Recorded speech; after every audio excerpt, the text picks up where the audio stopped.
Welcome, everyone. It is now time to reconvene.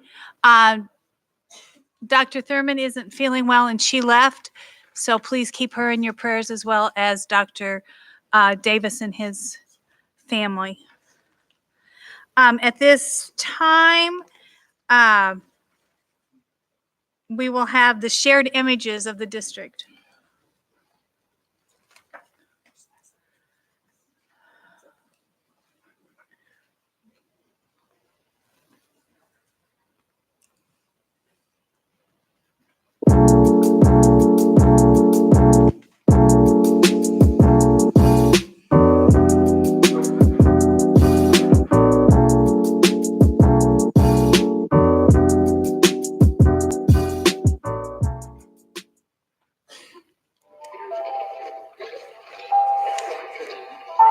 Students, teachers, and staff all across the Ferguson Florissant School District are experiencing success. The McClure North Orchestra students participated in the State Solo and Ensemble Festival on Friday, April 26. 2 students received the Gold Awards and 4 students received the Silver Award. Sanaya Savala, Brooklyn Baker, Diamond Wilson, and Cyrus Riddle received the Gold Award for their string quintet. Diamond Wilson also received a Gold Award for her viola solo. Congratulations to all the students that participated. From April 14th through the 16th, 10 students from Cross Keys Middle School participated in the Technology Student Association State Conference held in Joplin, Missouri. The conference was filled with competitions in various categories that require students to think strategically and collaboratively to create projects that solve some of the world's major issues. The Technology Student Association is a national student organization created to develop skills in science, technology, engineering, and mathematics, as well as business education. For the first time in school history, McClure South Berkeley will send 3 students to the Future Business Leaders of America National Championships in San Antonio, Texas.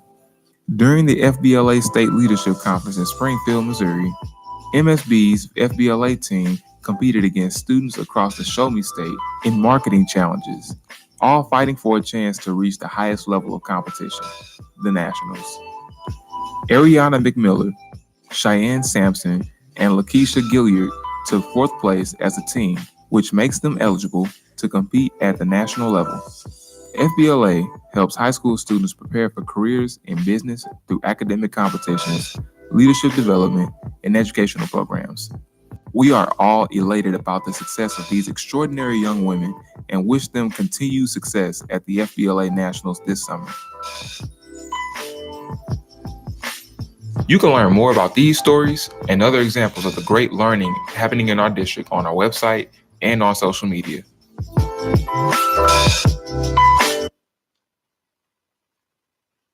Thank you. The board allocates this portion of the meeting to allow stakeholders the opportunity to comment on both agenda items and non-agenda items at the start of each board meeting. Prior to the public comment period, participants are asked to fill out a comment card with their name, address, phone number, and email address, and topic to be addressed, and will be allowed up to 3 minutes to speak. Members of the audience who wish to speak to the board are requested to speak from the podium, identify themselves, and in keeping with district policies 4054, 4059, and personnel law, should refrain from making negative comments that are personally identifiable. While the board will not directly respond to speakers during the public comment period, the board president may make clarifying remarks at the end of the comment session to correct any misstatement of facts. Is this one of them too? So at this time, David and Eleanor Peppers. Yes, ma'am.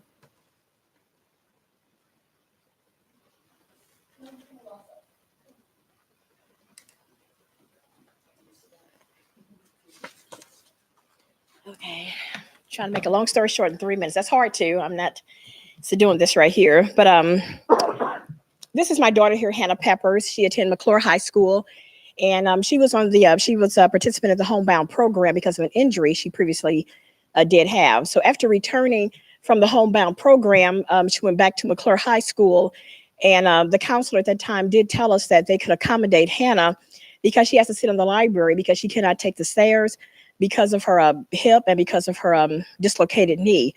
So I did find out that I know one of Ferguson Flores' motto is "No child left behind."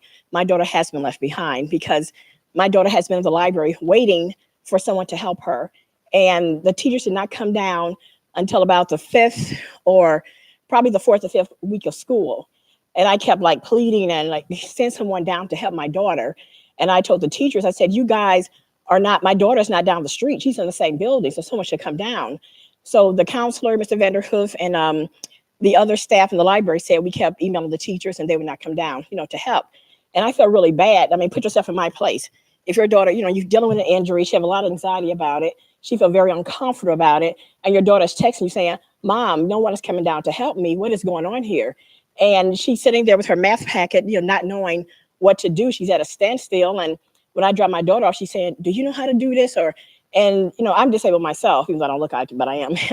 And I've been taking my daughter to the college to get some help with tutoring. I've also been taking her to the local library to get her help. This has been very tedious, in addition to taking her to physical therapy. She has to go to physical therapy twice a week now. And we did see her surgeon today and she's pending surgery. So we are hoping that she does not have to do that. So her surgeon did sign the papers to put her back on homebound. And I was telling Mr. LaRue that I would like for her to continue to stay in the library and the teachers come down just like they're supposed to, not once a week or, just whenever they just have time, or even told Mr. Gerald, the school principal, to assign a high school student to come down and help my daughter because she's getting really behind. And meanwhile, I did apply for Hannah to go to North County Tech School. And I told Mr. Vanderhoof to explain her situation. And I just showed Mr. LaRue that they have my daughter down. It's missing 48 days of school. And that's not correct because they're counting her absent and she's sitting down there in the library. And her grades are, very, very degrading. And it makes me feel bad because she wants to be a part of the tech program. I mean, the veterinarian program at North County Tech. And when they see her grades, they're going to go, oh, my goodness. I mean, her grades are really low and she's missed a lot of days of school. So I just need for you guys to just find out what is going on. I'm not only speaking for my daughter, but I'm speaking for other Hannah Peppers. They may show up in the future. And I'm wondering why the secondary education guy told me also with Dr. Tim and Dr. Larson, they said that they were supposed to have a plan for her. Let's see.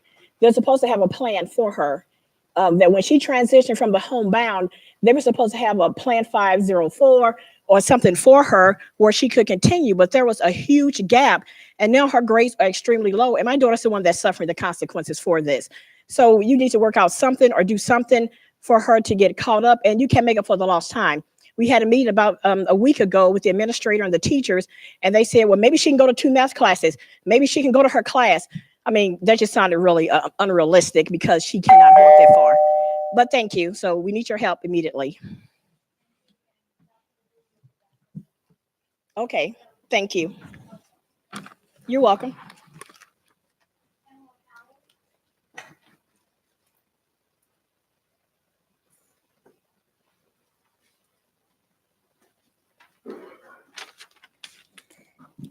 Good evening.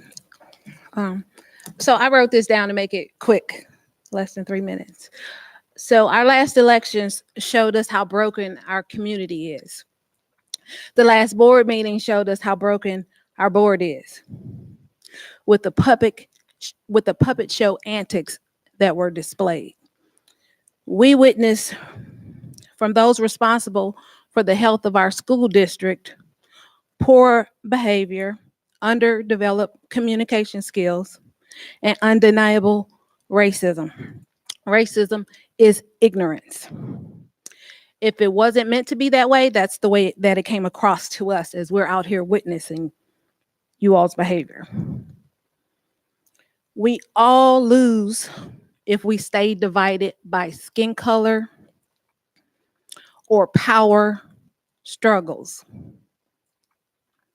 We expect more from our students.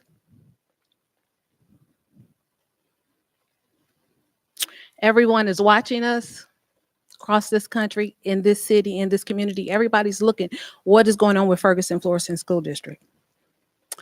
And I'm hoping that our board can show the world better than what they've been showing us. Thanks.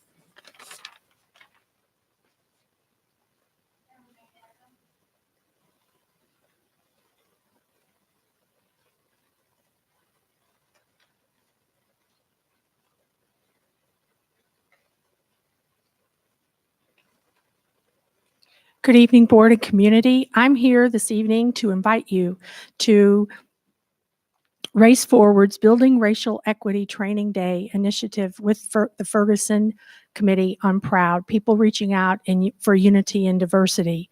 This training is a day-long interactive training for those who wish to sharpen their skills and strategies to address structural racism and advance racial equity. Unlike diversity trainings, which primarily focus on interpersonal relations and understanding, the Building Racial Equity training emphasizes how to challenge and change institutional racial inequities.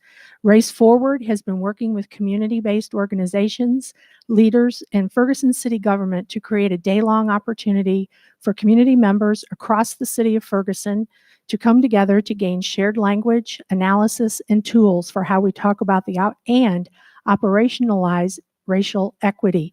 This will take place on Saturday, June the 1st at McClure South Berkeley High School.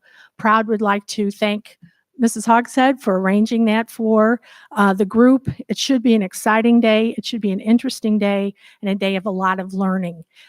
It will start at this time at 8 o'clock in the morning with registration, and it will be a day-long training. So I hope that the board can attend and anyone in the community. Thank you.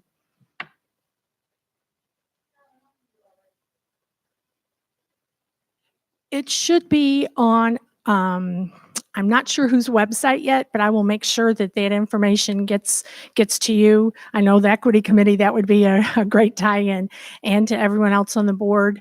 But it should be out there. And if you go to Proud, probably just Google Proud and it will come up. Thank you. For helping with that sponsorship and giving Proud the building that day at no cost. That was very, very generous. Thank you. Robin Browning.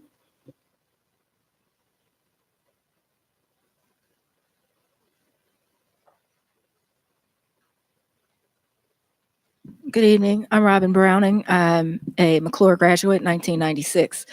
I was here at the last meeting last month. I was very disappointed, especially when it came to the voting of the new board.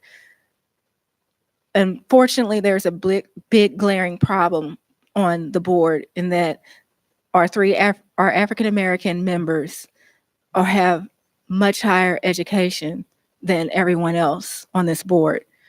And if I ask any one of them, hey, can you defend your dissertation right now? They probably could, because they remember that, they know that. When I saw that, when it came to a point of let's try to vote and see, let's have a small little explain why you should be on your position, one of the members really didn't say anything. And if you're just coming off of an election, you should be able to say that. Right now, I can tell you that I made $620,840 in sales for my first quarter on my job. If you can't give me 5 things why you should have a ranking high authority on the board, you do not deserve to be in that position right now to lead us into the right direction. As a matter of fact, I understand seniority and has its place. I wholeheartedly believe in that. But if you've been here long enough, and the district, since I've been in school in 1992, started in high school, that has gone like this to just now kind of inching back up. Sorry, that's not leadership. If anything, I really would like for you all to have Robert's Rule of Order right next to you. We are really missing out on certain aspects and votes by not going with Robert's Rule of Order. It's free. on the internet to download. And we miss an important opportunity for this district to be better. And I'm hoping that you all can do better at this point and make positive change for this district and these students in this community here. I did not like the laissez-faire attitude of schools closing and like, oh, we're just everybody laughing about that. That's not funny. Teachers aren't being retained. Students are being essentially kicked out of their high school and their elementary schools. At this time, we will have something exciting about our Central School playground.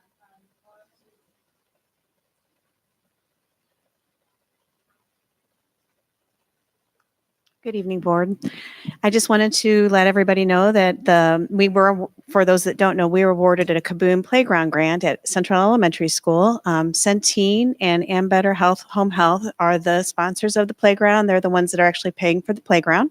And so today was prep day. This is why I look so haggard, because I was out in the wind and everything today. And so the playground was prep day 1 today. And so they got all the ground leveled and they've got a whole bunch of things in place already. The structures where holes were dug and things like that. So it's very exciting. Friday is actually our build day. So I know that some of you signed up for that, and thank you very much. And if you can come by at any time, please come by. We'd really love to see you out there. We have the community coming, and so we would really like to see people out there. The other announcement, though, I did want to make is we are going to have a grand opening of the playground on Friday, May 17th. So after the concrete settles, then a week later, we're going to have a big celebration with a ribbon cutting, and so we'd really like to invite you to come. It's going to be at 9:00. It's a kickoff for the Central School is having their field day that day, and they're going to incorporate the playground into their field day. So we'd really love if you can come out on this. If you can't make it on Friday, if you can come out on the 17th, that would be great. We're going to have a big kickoff, and we are going to have the president of Centene is going to be there because he would like to see his work in action. So it's very exciting. We're really excited for this event. So thank you very much for the opportunity, and we hope to see you guys there. So.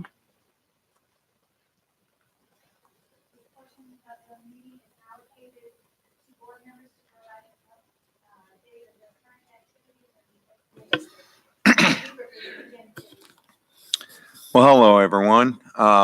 Really, this shadows everything that would happen in the other room. You know, we're doing some great things here.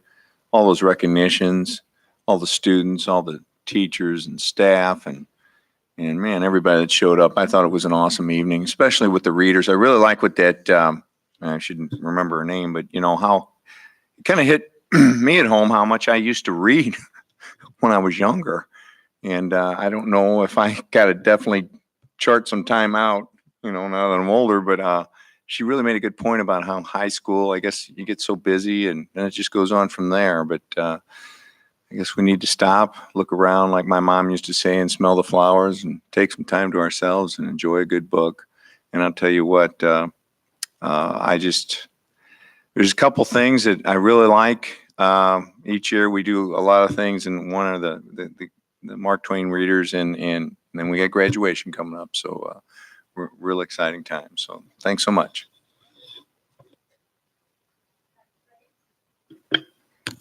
Good evening, everyone.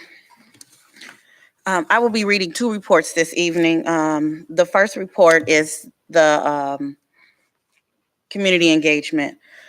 On April 19th, we celebrated Earth Day at Little Creek. Families had the opportunity for fun learning and experiencing the nature outside. On April 23rd, we had our 3rd Equity Committee meeting. We currently have over 15 diverse members and are looking for more members.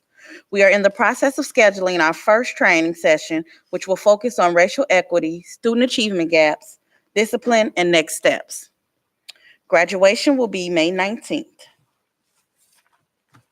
And I will be reading Dr. Thurman's report due to her absence.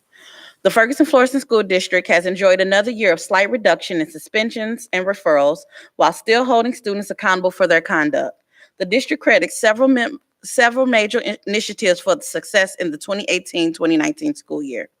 The number one change was a total rehaul of the Student Expectations Code to create consistency across the district when dealing with student behaviors. The second major change was adopting research-based practices of comprehensive integrated three-tiered model of prevention. This model is a data-informed system of support that is constructed to address academic behavior and social domains. The third difference maker was a district-wide professional development around positive behavior interventions and supports. All faculty and staff, and intensive responsiveness to student academic, behavioral, and social emotional performance. The Ferguson Florissant School District would also like to share some great news from our SSD partners. The number of referrals of students who receive special school district services has shown a decline for the second year until now. Although the two highest areas of concern for the entire district are around fighting and threats among students, we, the administration and staff, still realize that the design work around these two problems and practices will be our major focus for the 2019-20 school year. The four major concentrated areas for additional training will be peer mediation, conflict resolution, mentoring, and parent engagement. Thank you.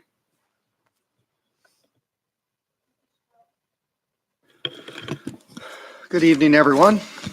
So just a recap from last month to now, we're still in the making the moving preparations for the upcoming school year. My notes said principals and teachers and staff have already received the information on the moving and instruction for the packing. Boxes and tape have already been delivered to most of the schools and more are to be delivered. And they have a plan in place to stage boxes from each school at designated locations in the school by delivery location. So if the schools are not receiving that information, make sure you guys contact facilities to make sure everything's in place. There is an agenda item on tonight regarding safety and security for our school district. So I hope you stick around for that one. I think there's some good information. And they're in the process of moving the facilities back over or to this building. So there's bids also going out for paving work, constructions on bathrooms and things like that that's happening. So for IT, they're still working on the new server room at the annex area. Ameren's still doing their job. So that's still all in limbo at this time. So that's all I have. Thank you.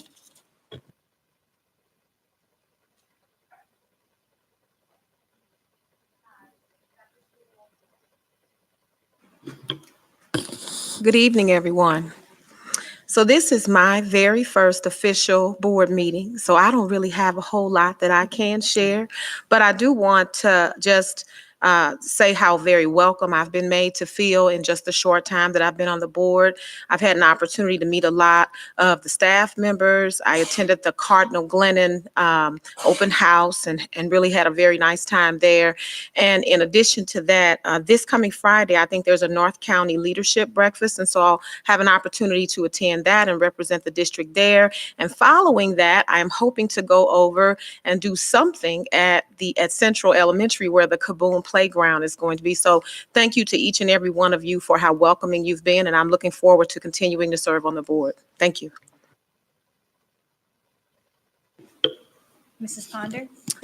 Good evening. I have a short update for tonight.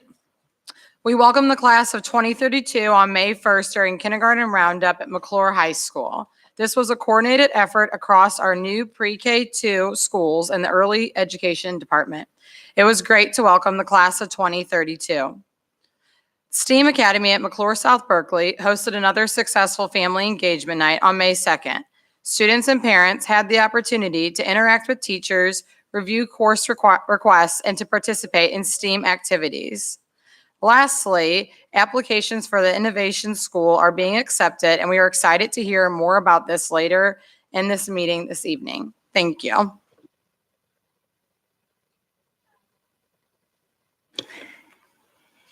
The certified staff placement process for the 2019-20 school year was completed in March. There were many hours and much effort put into this by Human Resources Service Department and especially by Sean Pete, Ms. Buford, and Ms. Hostetler. These three put in long nights and several weekends to make sure matches were correct and fielded hundreds of phone calls. A special note of appreciation goes out to Rich Miller and his team in the technology department. Rich created a unique sorting program that greatly increased the speed at which the survey results could be collected and revised. We would not have been able to finish placements through a survey process before April if not for Rich's programming skills and the feedback of Abby Irwin and Sam Stern.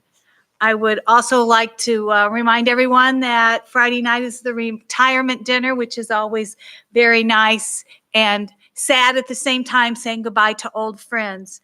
On May 15th, the board has a special work study session where we're going to talk about organization and things that we want to do for this next school year, decide on committees and retreat and things to get us started off in a good light. I would like to also put out to the board, if you want to go as a board to Coach Todd's trivia night, let's think about that and we can get a table to help support this cause. And at this time, I will turn it over to Dr. LaRue. Oh, NEA, I'm so sorry, Lori. The 28th of this month, June. The trivia night is in June, everybody. Good evening. I just have a quick thing that was brought forward to me by membership, and I just kind of wanted to pass it along.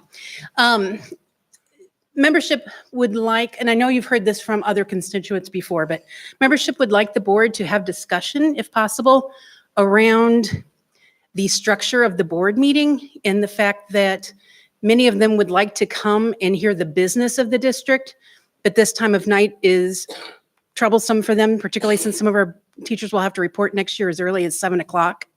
So they would like to be able to hear the business of the district and see the curricular items and such that are being approved, but it just occurs too late in the evening for them to be able to do so. So if you could have discussion around that, sure would appreciate it. Thank you. Be glad to work with you on that. You're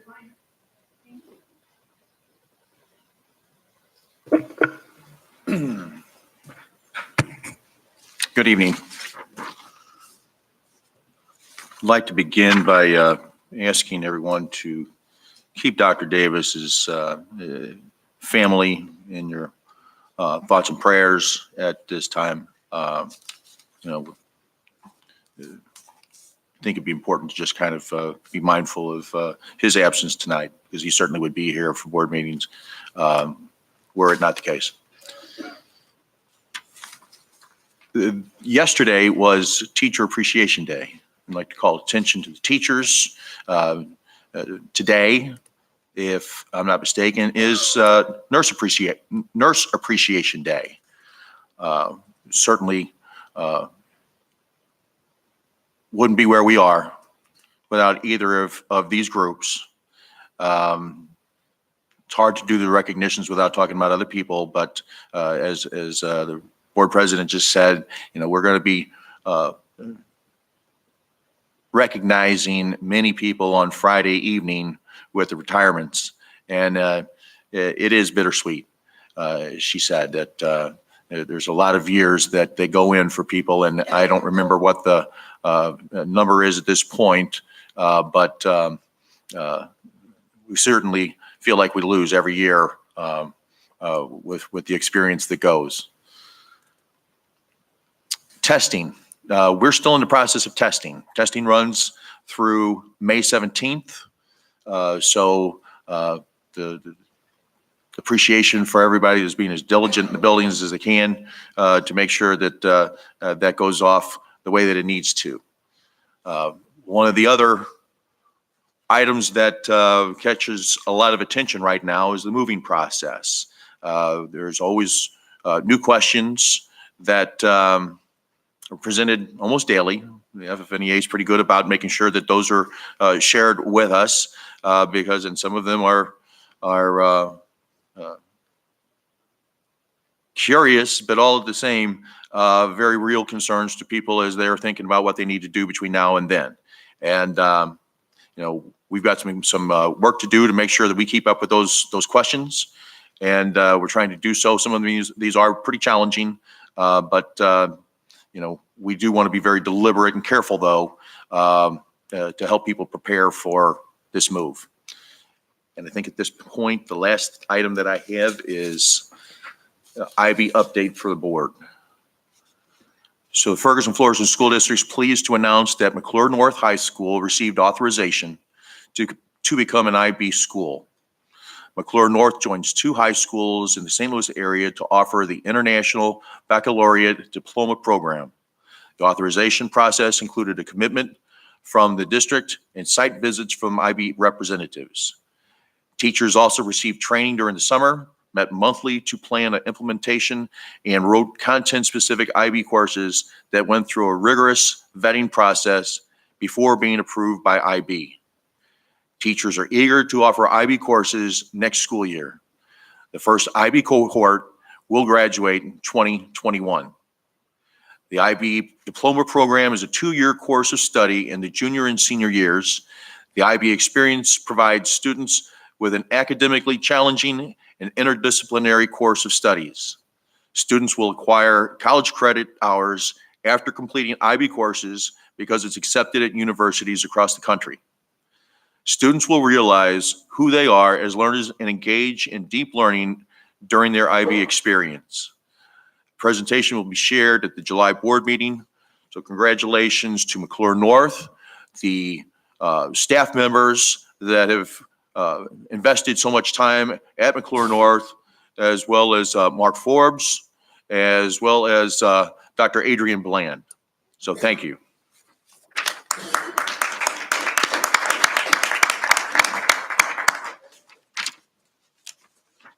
It is now time for the consent agenda, and at this time, Madam Assistant Secretary, would you please read the disbursements? Payroll, teacher and non-teacher, $8,232,673.58. Operational disbursements, $2,805,796.45 for a total of $11,038,470.03. Do I have a motion to approve the consent agenda? So moved. Second. It's been moved and seconded. All in favor? Aye. All opposed? Hearing none, the motion carries. Thank you. Spanish and French language trip for the spring of 2020. Thank you.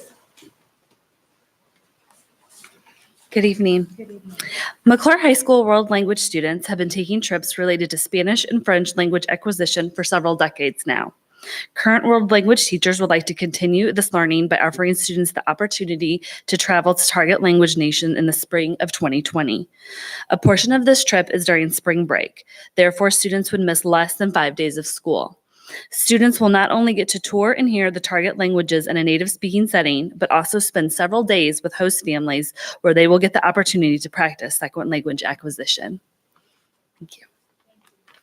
And will you maybe bring some students back in the spring after the trip? Absolutely. Tell us about it? Absolutely, yes. My daughter went twice to Spain and came back, and she was a totally different person. She didn't want to stay by her mom anymore. So don't do that. It's very, Daughters. yes, absolutely. Thank you. Okay. At this time, Wellness Champion Committee update. All right.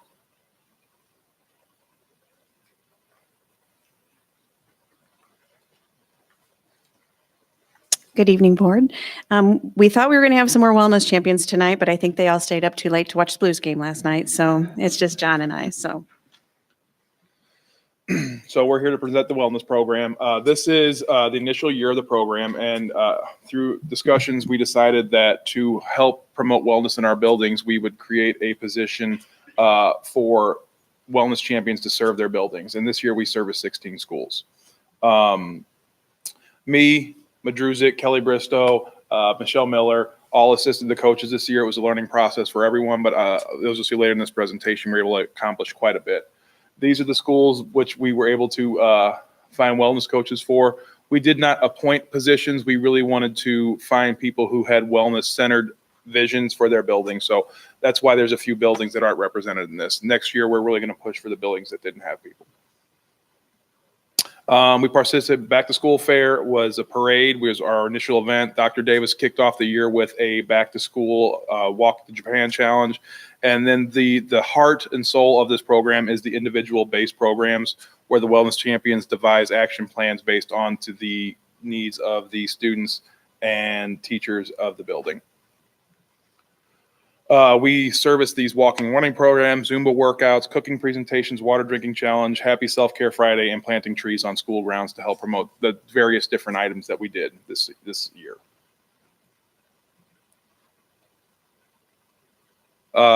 We start off for next year. We really want to start off again with Dr. Davis speaking at the beginning of the year to offer those challenges, weekly health tips and updates through announcements that are shared through our wellness champions.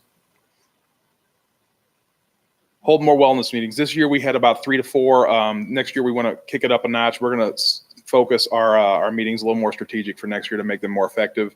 And we want to do more nutritional based lessons. Next year we want to end with an outdoor bash, maybe partner with a Little Creek event to have an outdoor expo for wellness. We really want to focus on the resources that we currently have in district. Instead of spending a lot of money, we can focus on mental health care and use our employee benefits to service a lot of that, and additional nutritional opportunities to really support the wellness programs. Yoga and brain breaks is something we want to incorporate with our block scheduling, especially in secondary classrooms, to give students an opportunity to get up and move around to help activate their cognitive function better. Our goal is to identify wellness coaches at all schools next year in order to cultivate a positive environment that supports holistic well-being. And wellness coaches instructional that our wellness is a healthy and happy place to work. And it's always my goal before I retire to be the happiest and healthiest place in the whole, at least the area. So that's my goal before I retire. So we're really going to work on that. Yeah, I was always going to smile. And then we have a few snapshots of a couple of the events that we had this year. So you can just flip through it. And then, so like the way this works is that the wellness champions have meetings in their building and they discuss what programs that their constituents want to see, either it be partners or teachers or students. And based on that input, they create action plans to support the needs of each building. This was our back to school fair and our parade. Our parade. These are our Walk to Japan challenges with our district winners from the various buildings. This was the different opportunities at each building had a different fitness opportunity. I believe this one was just exercise. This is walk to school challenges at McClure North, St. Louis Ride and Run. So some of our schools also really worked hard with their students too. So we were very happy to see that. In their action plan, we asked that they incorporate their students in it. So this was one of the many programs that they had with their students. American Heart Association is a big part of what we do every year. Joni Decker does an amazing job of running that for us. Student Zumba party, all the different activities, family health fair, a few of the buildings. And we had a cooking class at McClure that had a lot of turnout for healthy cooking. We'd like to do more of those this year. So basically, we felt like it was a pretty good start to the year. We did, like we said, we didn't have them in all buildings. We asked people to apply for the position. And so we are really hoping, and we're going to push next year to have one in all of our buildings. We feel that we're going to ask them to do like shout outs, like during announcements or things like that, kind of incorporate wellness into every day so that we can promote a really healthy culture. So, yeah. So does anybody have any questions? In a nutshell. That was just we just wanted to give an update on what we did this year. I have one question. How did you all think about incorporating families and what that will look like? So families is a huge part of it. A few of the buildings had a head start on this and they were able to reach out more. Families is the cornerstone of it. We want to reach those families. This next year, we're going to start to push it out more, but a few of the buildings were able to get students on their wellness teams. And then the students drive the discussion. So yes, the families are a huge cornerstone of that. One example is Lee Hamilton had a family wellness event, and so they had a really good turnout with that. And so, and now that they've had events, we are posting the into like a Google Share Drive, and so our other wellness champions can kind of see what other people did. And then also at the end of the year event, we would like to do a big wellness, like an outdoor expo, which we would invite not only staff, and they could do like kind of like A1C testing and things like that, but also students and bringing their families along with that too. Are we going to try to do a run before the parade? Good, so we'll have a run and then have the back to school parade all the same day, so that'll be. Sounds fantastic. All right. Thank you. Very much. Innovation School update.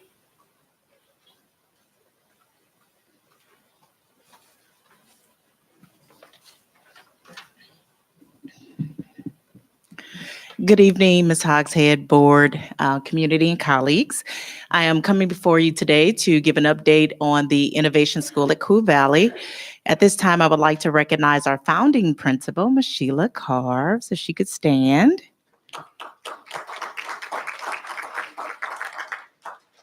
Thank you. So Big Picture Schools spend a lot of time supporting students who exhibit strong warning signs such as infrequent attendance, behavior infractions, and academic failure. So one of the questions that was posed by one of our board members was, what's the profile of the students that we actually service? And with the new board member, I wanted to go back and provide context for that. Hi, my name is Nancy, a working mother of 3 school-aged children. As you might expect, despite being from the same family, my children are very different in the way they learn and interact with their schools. My youngest is very independent. She likes to discover and learn on her own. My son struggles in school and needs a little more time than the other kids to learn something really well. My oldest loves to learn about the world around her and things that directly affect her life. Unfortunately, when I ask them about school, what I usually hear from them is that they are unhappy, bored, or just not interested in a lot of what goes on in school. The older they get, the more bored they seem to be. I've really struggled with this problem. What can I talk with my kids' teachers about other than their grades, test scores, and assignments? I want my kids to enjoy going to school and love learning. Then I came across 10 expectations that students have for their schools in a book called Leaving to Learn. The expectations really made sense to me. They focus on what children are experiencing in school and the things that motivate them to be deeply engaged in their learning. The book identifies 10 expectations. Here are just a few. Relationships. Do you know about my child and his interests and talents? Application. Do you provide him with opportunities to contribute to solving the problems his community and the world are facing? Practice. Do you provide my child with opportunities to engage in deep and sustained practice of the skills she needs to learn? You can check out leavingtolearn.org to see all the expectations. The questions can guide you as you work with your school and your children's teachers to help your kids become more engaged in their learning.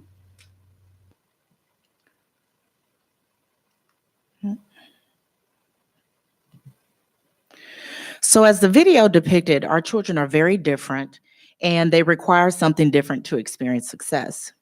So as what was asked before is, what is the criteria that was used to identify students to participate in the Innovation School? So what you see here are 4 criteria that were identified. We looked at scale scores for reading, STAR reading. We looked at scale scores for STAR math.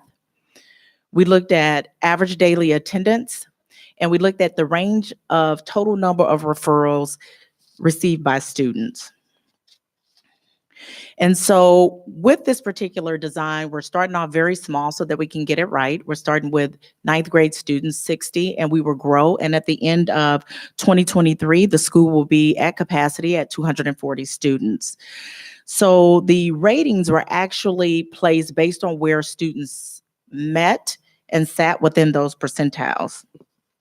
4 was the highest point value distributed and 1 being the lowest.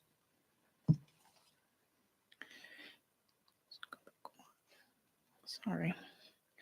So because attendance is the leading indicator for disengagement, what we found is that the students who, out of the 754 students who are eighth graders, we had 128 students who met the initial criteria. So there ended up being 68% of the points, or 11 out of the 16 points that could be acquired. So the distribution by school for students who can apply. So any student can apply, but we want to be very strategic about the students that we're trying to capture. And those are those students who either indicate that they are struggling with attendance, discipline, or academic achievement. So Berkeley Middle had 21 students who actually met the initial criteria. Cross Keys Middle School had 71 students, and Ferguson Middle School had 36 students. So what's the profile of an innovation student? Is it David? He has 33 referrals. His attendance is 78.8%. His STAR reading scale score is 620, and his STAR math score is 752. But he's also gifted, and he's a student who would qualify to participate in innovation. Or is it Mark? He has 0 referrals. Attendance is 81.3%. STAR reading score is 970, and STAR math score is 835. Or is it Sabrina? She has 37 referrals. Attendance is 95.2%. Her STAR reading scale score is 1121, and her math score is 735. And with her reading score, it actually puts her in the top tier for reading.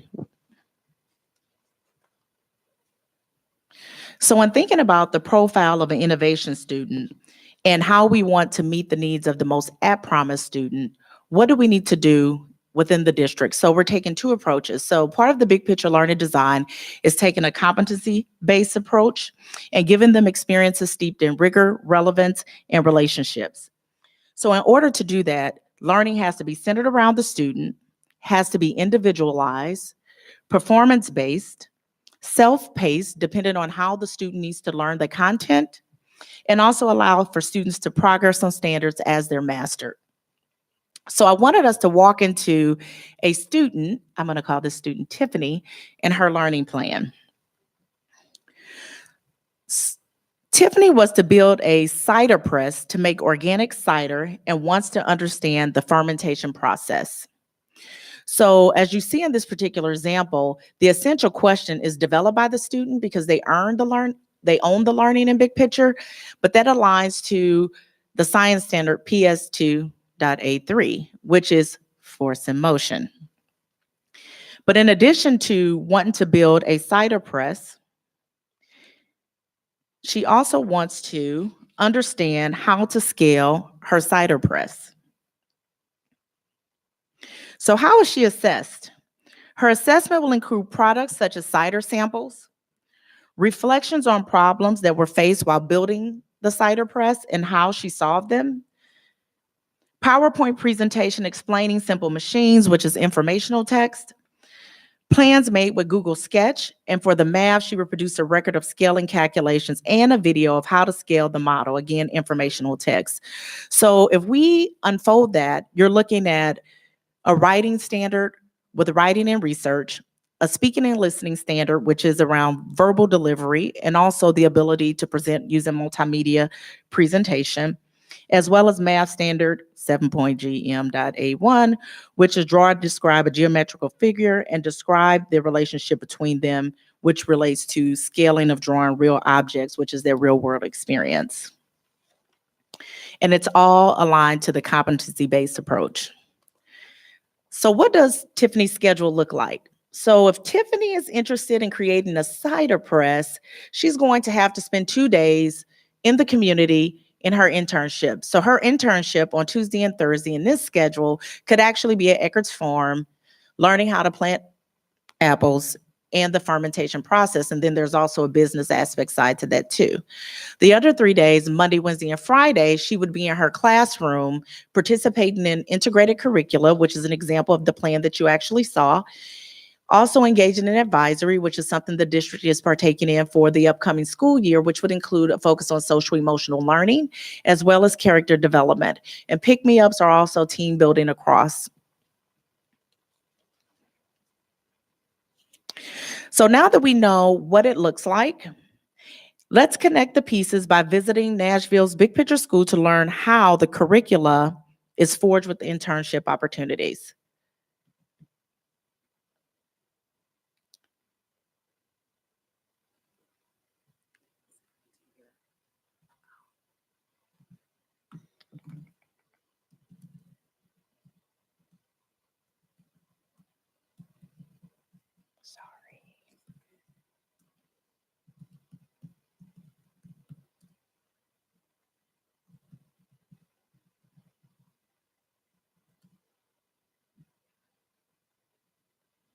There we go.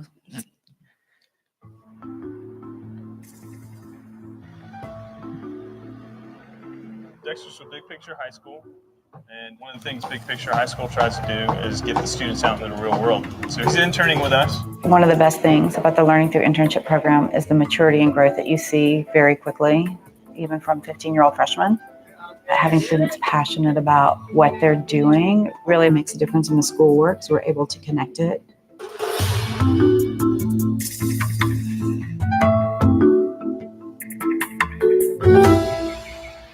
The unique thing about National Big Picture High School is our students physically come to our school 3 days a week. And on those days, we focus very intently on the core subjects that they need.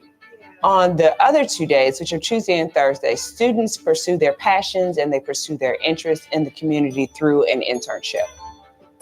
The Learning Through Internship process, what we call our LTIs, are a 4-year-long process. So wherever you want to begin. We can start with this. I have my 3 pictures. We start freshman year with the students coming in, doing things such as taking interest inventories. They have to create a resume. They have to practice phone skills. They have to role play interviews. We make them jump through several hoops before we allow them to go on an informational interview. As my internship, I want to do architecture. I wanted to become an architect because my family influence was by my father. He used to be an architect a while ago. And then my mom just kept on pushing me towards that influence. Like, if you just focus and you put your mindset to it, then you can do anything. So you have to know a little bit about everything of everybody that you're employing, because they're part of your team. We do a lot of different things every day, and I really want to show them that. We sketch, we design. First, we had the men and women's bathroom set up right here, and then the janitor's kitchen and mechanical room all on one side. Mr. Tansey gives me objectives to achieve and goals to achieve, and lets me use Revit and SketchUp, which are 2 different programs that we use to make architecture easy for us instead of drawing. It shows me how to push myself, and it shows me that other people are helping me to achieve my goals. We're also out in the field. We're talking to contractors. We're talking to business owners. We're talking to clients. Hey guys, good morning. I get on site every 2 to 3 weeks. I'm looking for things that he's seen and things that he's learned. It shows that he's comfortable where he is and maturing in his professional skills. He's really, really grown. I mean, from day 1, we were doing sketches, to day 2, we're on the computer, to day 3, we're in the field. Him being able to take all that in and then understand how all that comes together, I think has been really his great strength. So just imagine our students who have been disengaged being revitalized through internships where they have an opportunity to learn 21st century skills such as collaboration, problem solving, and communication skills. So where are we on our journey? So here are just a few updates. Office manager for the Innovation School has been hired. Advisor interviews and learn through internship coordinators have been completed with recommendations made to the board. Engineer site visit has been completed with SketchUps to be completed here pretty soon. The advertisement campaign has been launched.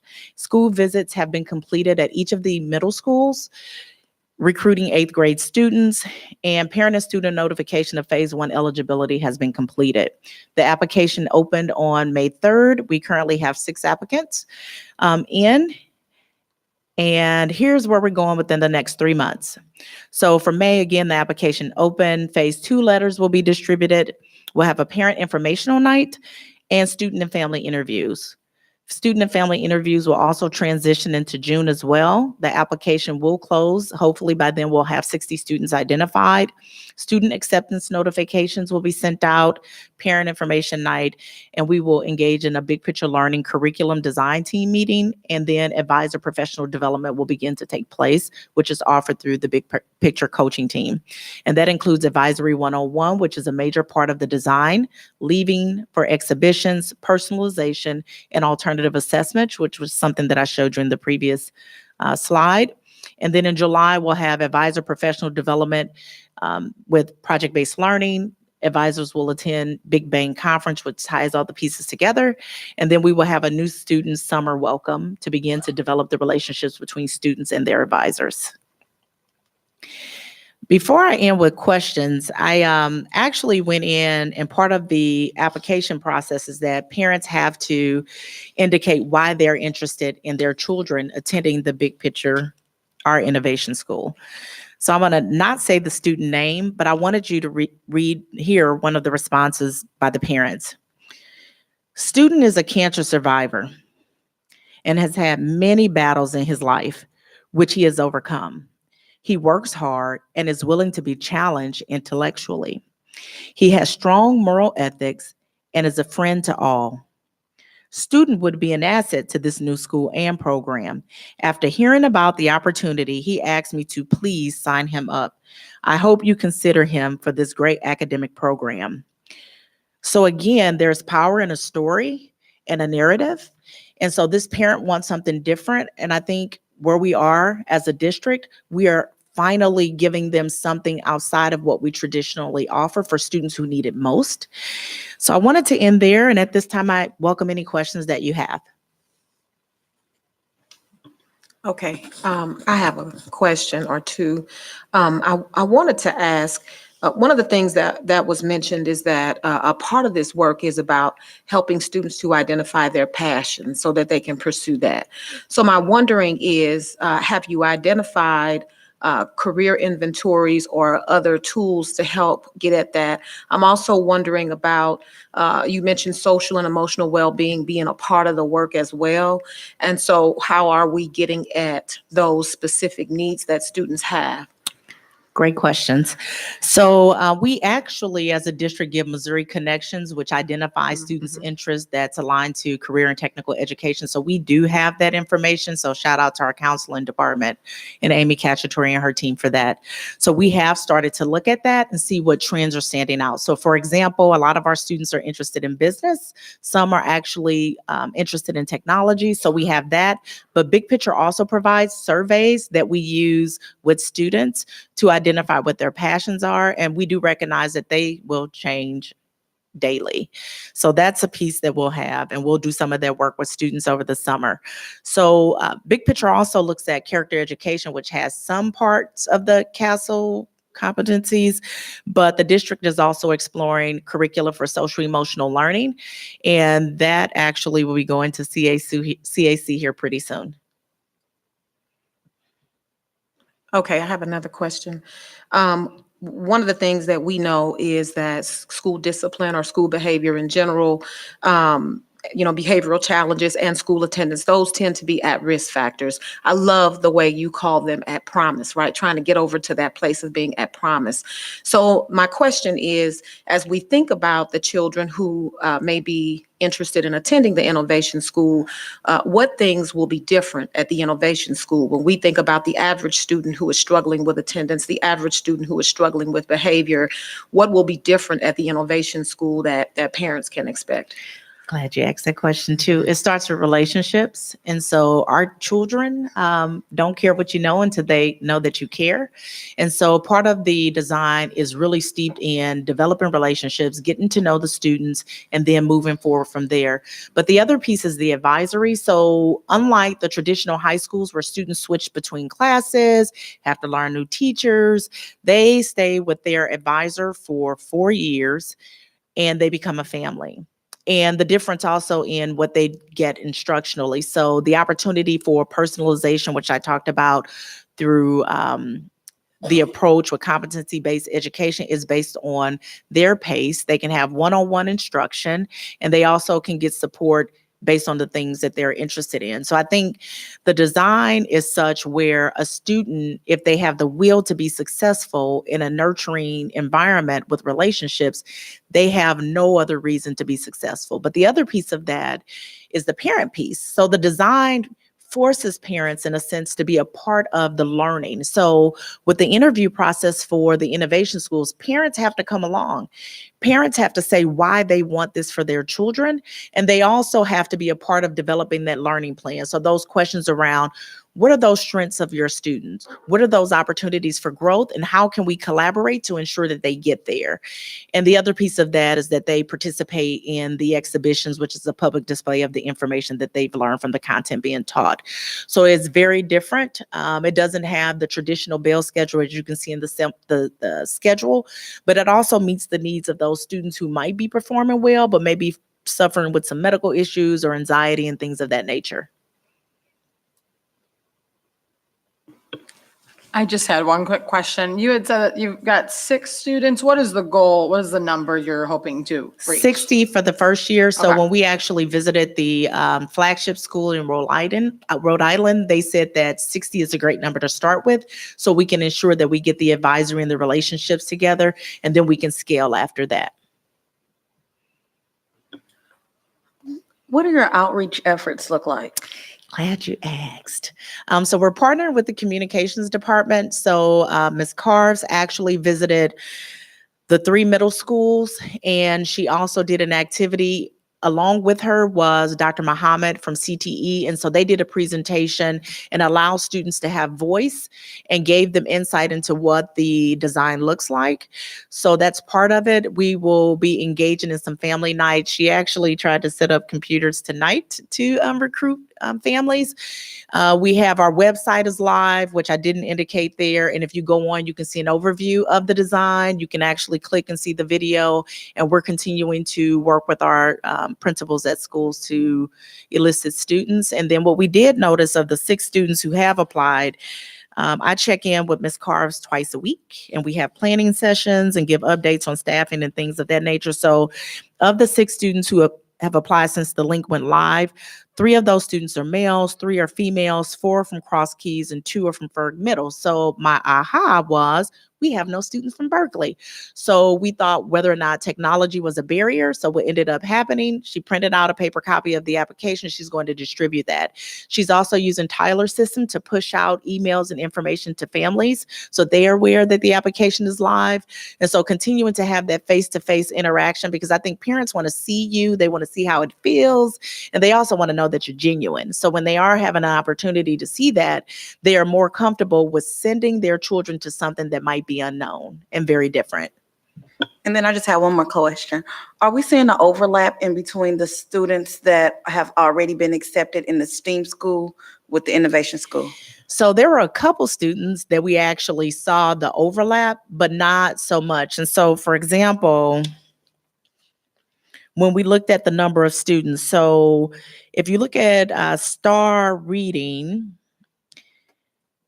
the range for students who are in the 10 and 20th percentile is between a scale score of 517 and 699. There were 363 students. So the students that are being targeted for STEAM are students who have a vested interest and are interested. The big picture design is really targeting students who are struggling academically, struggling behaviorally, and don't come to school. Although you have a couple examples of students who have 2 of the 4 criteria and they come to school. So I wanted to just, this is more, I think, just a comment. One, I want to commend you and Ms. Carrs for all the hard work that has gone into just getting things to where they are. I wanted to just encourage that if you do not already have a plan to do so, that you connect with Cool Valley, their mayor, their city council. I just want to make sure that they have a clear understanding of what the school is about. Because when you think about the perception for the community of creating a new school, and you're saying that some of the kids coming into the community or maybe kids who had challenges in other places, people can have the wrong perception. And so I think it would help for them to somehow know all the amazing work that is happening and what the goal of the school is and how they might even be able to be a part of that. In talking with Ms. Carves, I think it may have been last week, it sounded like that was a direction she wanted to go in. So definitely wanted to encourage you to follow up on that.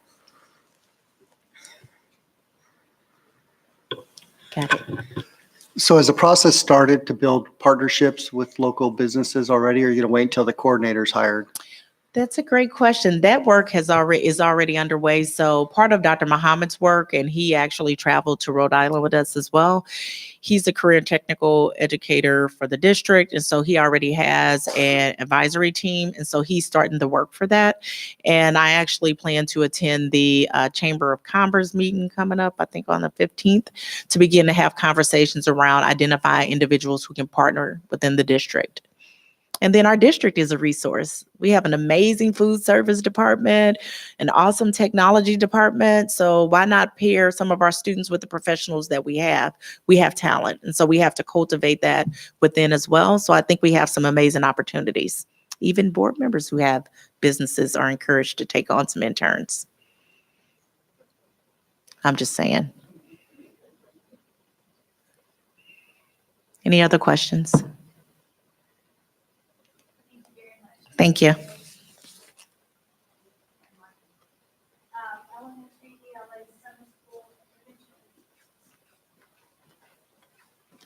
Good evening. I am here for Jennifer Kryson. She had a family obligation she had to be at this evening.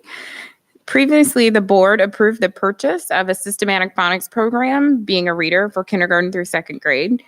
This is a request to purchase the Aligned Reading Foundations Intervention Program, Systemic Instruction in Phonological Awareness, Phonics, and Sight Words, otherwise known as SIPS, to be used in our summer school program. SIPS offers a systematic approach to decoding that supports students in grades K through 12 in developing reading fluency and comprehension. For students who struggle with decoding, SIPS can be used to accelerate students to grade level quickly. Each SIPS level corresponds to one level in a developmental progression, simple alphabetic, spelling pattern, and polysyllabic morphemic phases. Daily SIPS lessons and reading practice and appropriate text engage students in their own reading processes. In addition, the reading data from the district and state assessments indicate that third floor students are lacking in this area.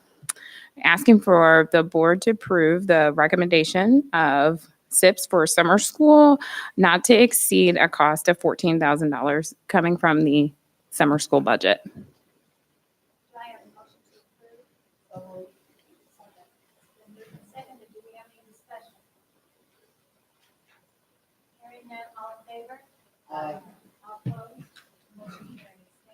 Thank you.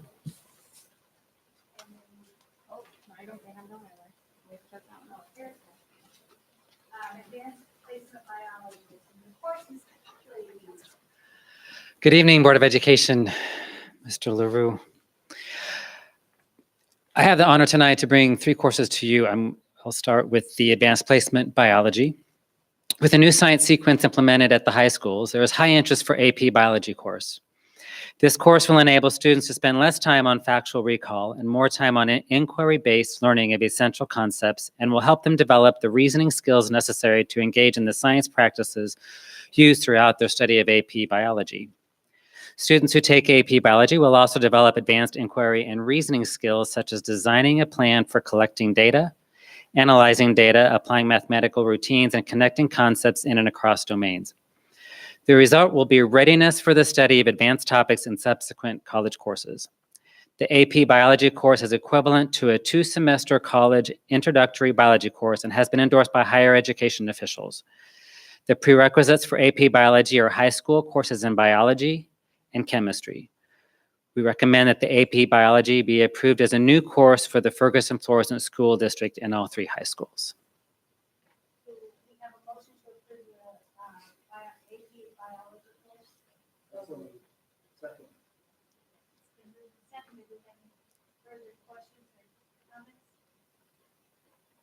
Hearing none, all in favor?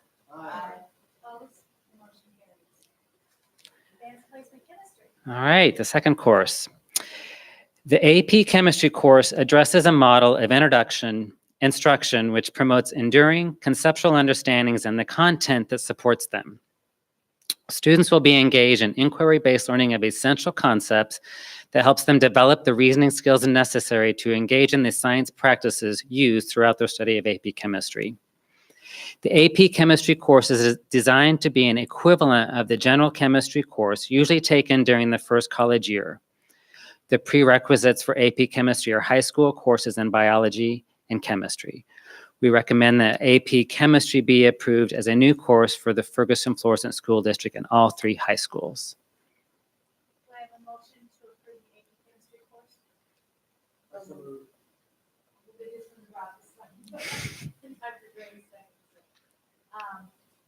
Any questions or comments? All in favor? Aye. Opposed? Motion carries. Thank you. Thank you. And you have curriculum, dual credit for honors meteorology. Yes, so this is the third course, and it's a little bit unique with the new science sequence implemented at the high schools, and a teacher able to teach this dual credit through University of Missouri at St. Louis. There is interest shown from students in taking a meteorology course. Through this course, students will utilize scientific inquiry to not only learn about the weather, but how to mitigate its impact on society. For example, climate will be a prominent topic within this class where students will perform substantial research, high-level writing, and a significant amount of collaboration to successfully defend their view on the topic. These elements of project-based learning found within this rigorous curriculum will provide students with opportunities to build skills necessary for success once they enter college. Finally, at the conclusion of the course, as these students begin thinking about their post-secondary future, they will have numerous experiences which will have increased their level of college and career readiness. Dual advanced credit is through the University of Missouri St. Louis, which requests that prerequisites include biology, chemistry, or enrolled in chemistry at the same time, algebra 2, or enrolled in algebra 2 and meteorology at the same time. This will be ready for the 2019-20 school year, and it is only offered at McClure High School because there's only one teacher, Mr. Ebner, who is qualified to teach it. He has a master's in meteorology, and that qualifies him to be able to teach this course for dual credit. So we do recommend that honors meteorology dual credit be approved as a new course for the Ferguson-Florissant School District. Do I have a motion to approve the honors meteorology course? Any questions or comments? Just one question. If it's possible, though, if another student that maybe north or would want to be able to take that class, I can imagine that class being fairly long. Is it possible that we'll be able to offer that?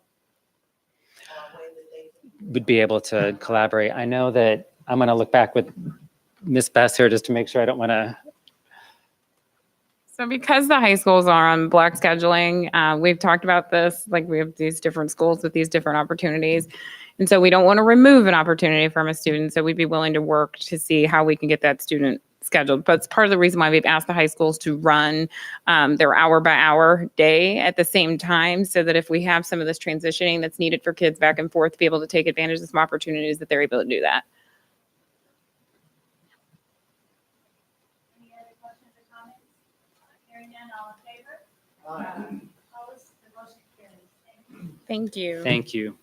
2 weeks ago, we had a marvelous work study session on safety and security, and I want to thank Dr. Davis and Larry, the police chiefs from all of the neighboring cities, mayors, everyone was there at the table along board members, and I think we all learned a lot and had some good comments. So at this time, would you tell us about it? You know how to work that thing?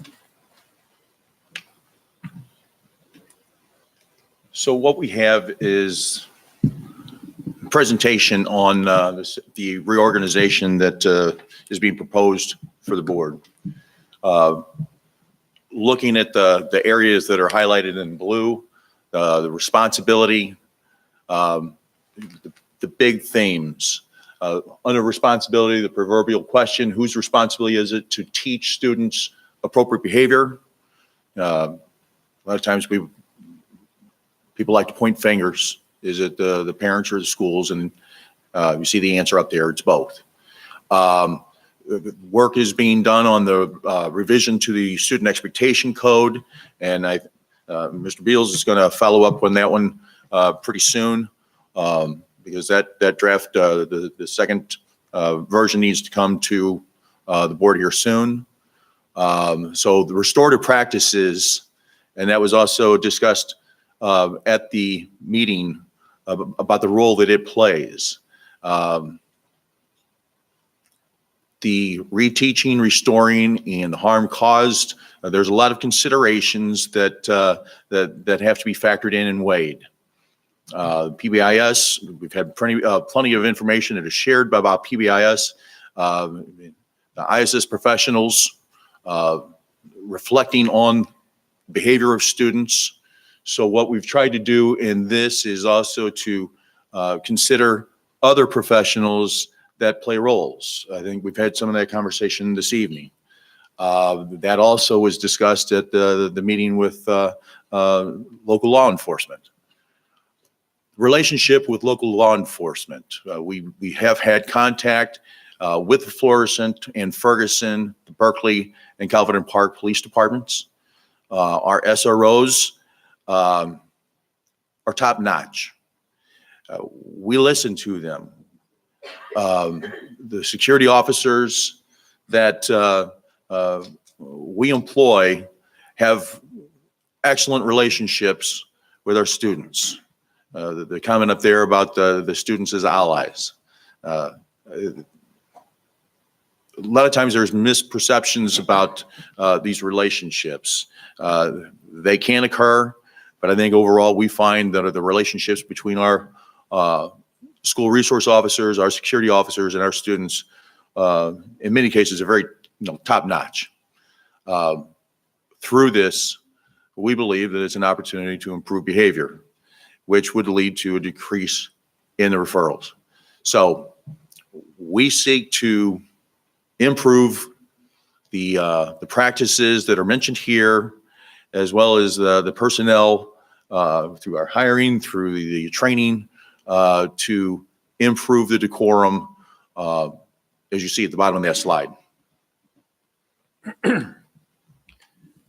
And to get in a little more detailed of the actual reorganization of the Safety and Security Department, as was discussed at that meeting, we will have an increased presence of school resource officers at our secondary schools and an increased presence of our security officers at our elementary schools, as well as the current staffing that we have in our schools.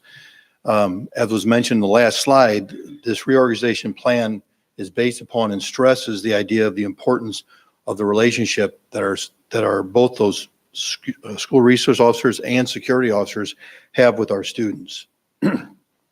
In conjunction with that, we have started some other ongoing updates to keep our schools safe.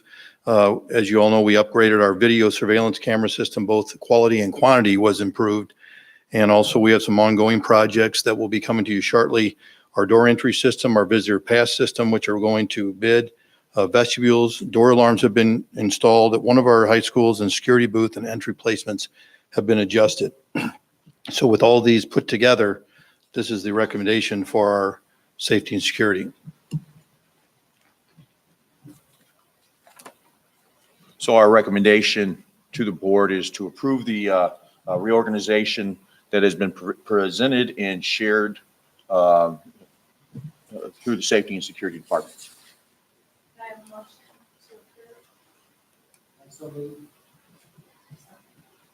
And second, do we have some questions or concerns? I wanted to just, one of the things that has come up is I guess trying to get some clarity around the role of school resource officers in the schools. One of the other things that has come up is the point at which school resource officers become involved. So there's been some instances where it seems like maybe they may have become involved sooner or more frequently than maybe the staff that work in the building. And so I guess my wondering is there going to be some training around restorative practices with Ferguson Florissant Security and school resource officers? And also, is there going to be some common understanding about their role across all schools? Some sort of orientation or training that they participate in so that we have some sense of what they are all doing. We know there will be some differences, but there could be 4 to 5 core practices or things that we know we always should see with our school resource officers across the district. No, good point. I believe that was one of the comments that was mentioned at that meeting, as far as at what point it's appropriate to intervene. Because there are those situations where we certainly want the administrators in the building to be the one to step in prior to. There are other situations where that may not necessarily be the case. Otherwise, we wouldn't, have this conversation. For the training opportunities to make it more consistent, I think that was also a common a point of feedback that was embraced, that it was also acknowledged. So yes, I believe that this would develop something a little bit broader to make it more balanced, which would benefit the SROs as well as the administrators in the schools. So yes. Is there a point at which you can come back and share more detail around when that's going to actually happen? Absolutely. Okay. And one of the things that they mentioned that I thought was important is like when the freshman class comes in, their SRO will be with them for all 4 years. And so they are going to be working on relationships, just as our security guards are working with relationships with our students, so will the SROs. And that's really one of the important things is the relationship building. Absolutely. The trust with each other. Yes. So I thought that was great. Okay, any other comments or concerns? I just have one. I was at that meeting also. Do we have any kind of, the only thing missing here or that was mentioned pretty strongly or firmly by the officers at the meeting. So, I commend this. I just love this program. I love the input from everybody. But as I stated there, I see this a lot as reactive instead of proactive. So I felt, the other board members who there can correct me if I'm wrong, that we've made a commitment as a district to at least do 4 quarterly, as it was mentioned, some sort of inspections or something that would have a proactive effect. Now that could be more of a procedural thing. I'm not exactly sure, but I guess as a board member, I'm just giving you fair warning. If it's not quarterly, but at some point I'll be asking, when was the last time we did X, Y, or Z? Because the officers themselves were very big proponents of that. So I don't mean that in any way other than to say I'm supporting the officers' views on that. I mean, and they're the professionals in this, and I didn't want that lost somewhere in translation. Agreed. Thank you. I'm sorry, I just missed, what's X, Y, and Z? Well, the officers were saying that quarterly, we should do some sort of, inspection or some sort of, to get kids, okay, they were saying that the kids don't feel any sort of, what can I say? They're not afraid to bring a gun or a So you're knife. saying that they should do searches? They're going to do some sort of thing, whether it's dogs or the one officer even said that if you randomly once a quarter just wand one room, the word gets out. And so people are like, oh my gosh, you better watch it around here. We're not going to bring anything to this school. And with the things that they are seeing, the officers mention this, Courtney, it's not me. They're the ones mentioning it. And they're the ones saying that would just wake up the student population, as in, we're taking this really serious. What is being discussed here is minimally intrusive, and it can still be scheduled. We can still do those types of searches even today. We do them very infrequently, very sparsely, but for the conversation that has occurred, the opportunity does exist. They also mentioned that they thought it was a great idea to really ramp it up at the sporting events. So, you know, things like that where they see a need, not Scott Ebert sitting here. You know, I just want to back those officers and the police captains and chiefs that had really kind of, unless I heard it wrong, they were all sort of in agreement that this could really do nothing but really help everything. So It will provide an opportunity for us to go ahead and capture, memorialize if need be, something that would be a little bit more illustrative for the board. Just one more thing. I'm a little bit naive on some policies. What is our policy on searches? Just random searches. I don't think, from the way I understood it, I don't think they're searching.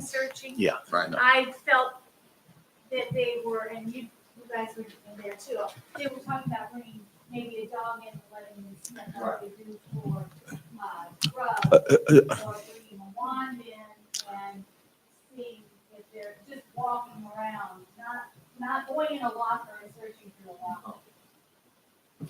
Enough to raise, put, shall we say, a real reservation. Somebody. Is that You should make that meeting with officers. the officers themselves were saying that they believe one of our biggest issues is that the students have no,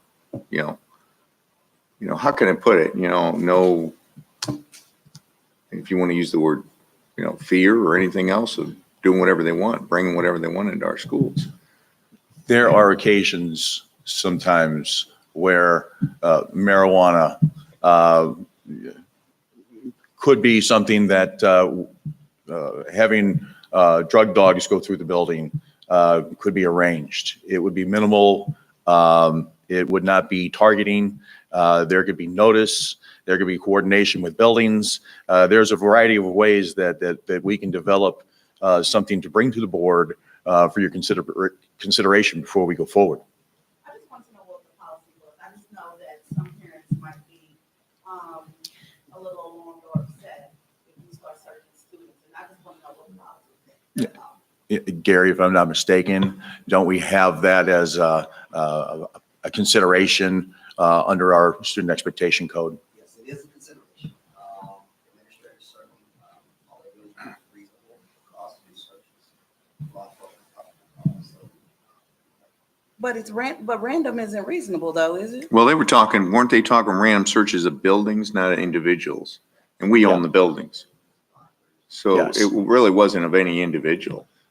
It was more random searches of buildings and things like that. But sporting events, somebody at the entrances and things like that. Perhaps, and this is just a consideration, if that kind of guidance would be beneficial, maybe even under student expectation code, we might be able to incorporate that. Is that reasonable, Gary? I would agree, and I think their aim was one, was to make the board say, like, really have a presence, making students feel that there's a presence of safety. I just wanted to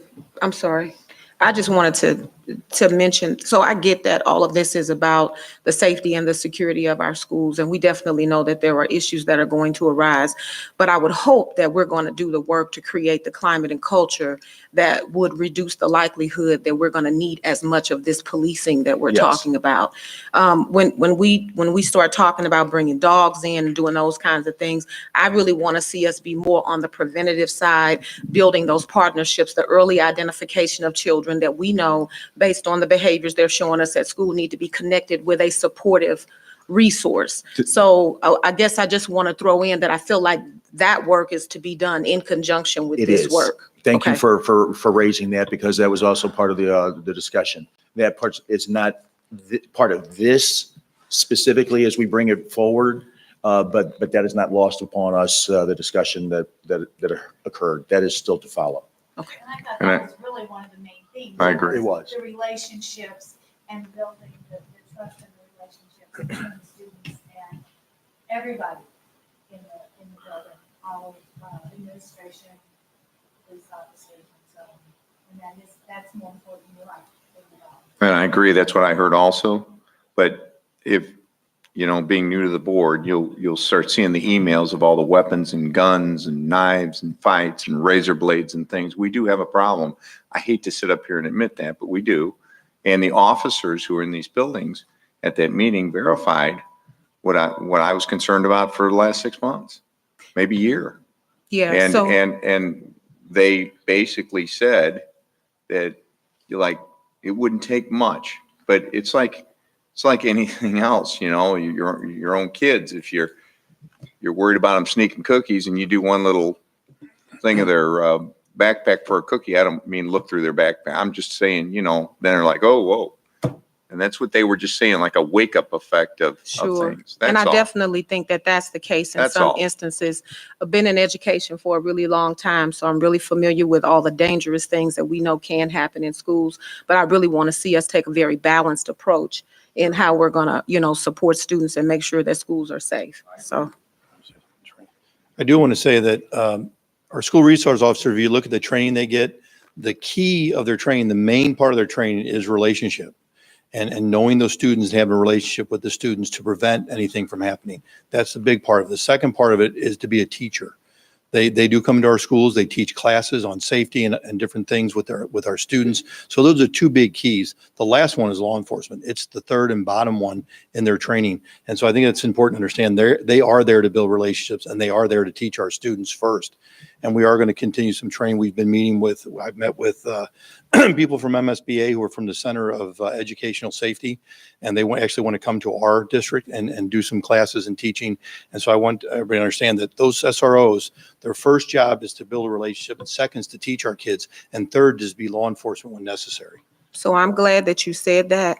And the only thing I want to mention here, and this really is my final thought, I think, is just that I hope that they know that that's the expectation we have, right? So it's really good that that's what they're taught, but do they know that we expect that of them, that those are the look forwards, that when we're coming in and seeing them working with kids, that's the stuff we're looking for.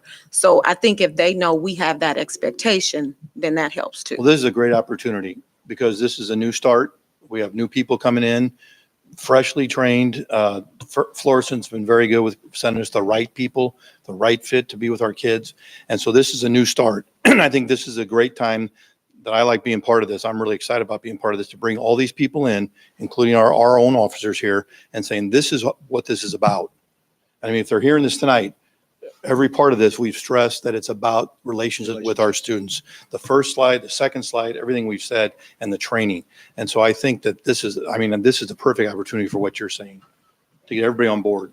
And, I guess my last comment is, as I've been on the board, it has gotten more increasingly concerning, and because the incidences have increased, and I really thank administration for taking a serious, Dr. Davis and your team for taking a very serious look at this. And I think really it'll be as simple as we don't get the emails and things anymore, and you guys are like, wow, and it'll be because of those relationships. I truly believe that.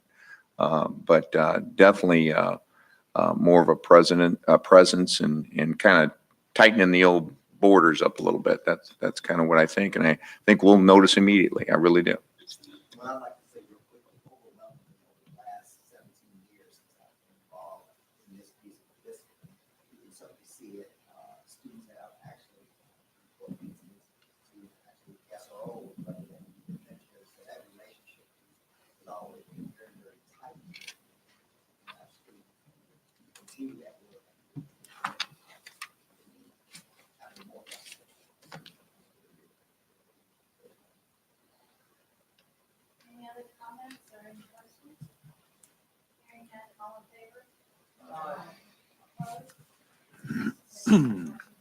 Thank you. Thanks, Terry.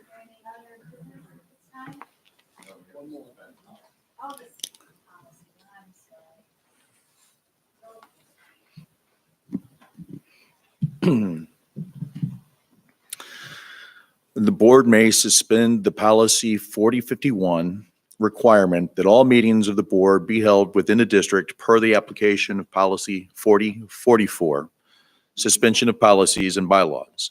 The Board of Education will meet in executive session to discuss personnel 610.021.3 on Sunday, May 19th, 2019, at the St. Charles Family Arena between the hours of 3 p.m. and 4 p.m. The recommendation is to go ahead and approve the suspension of policy 4051.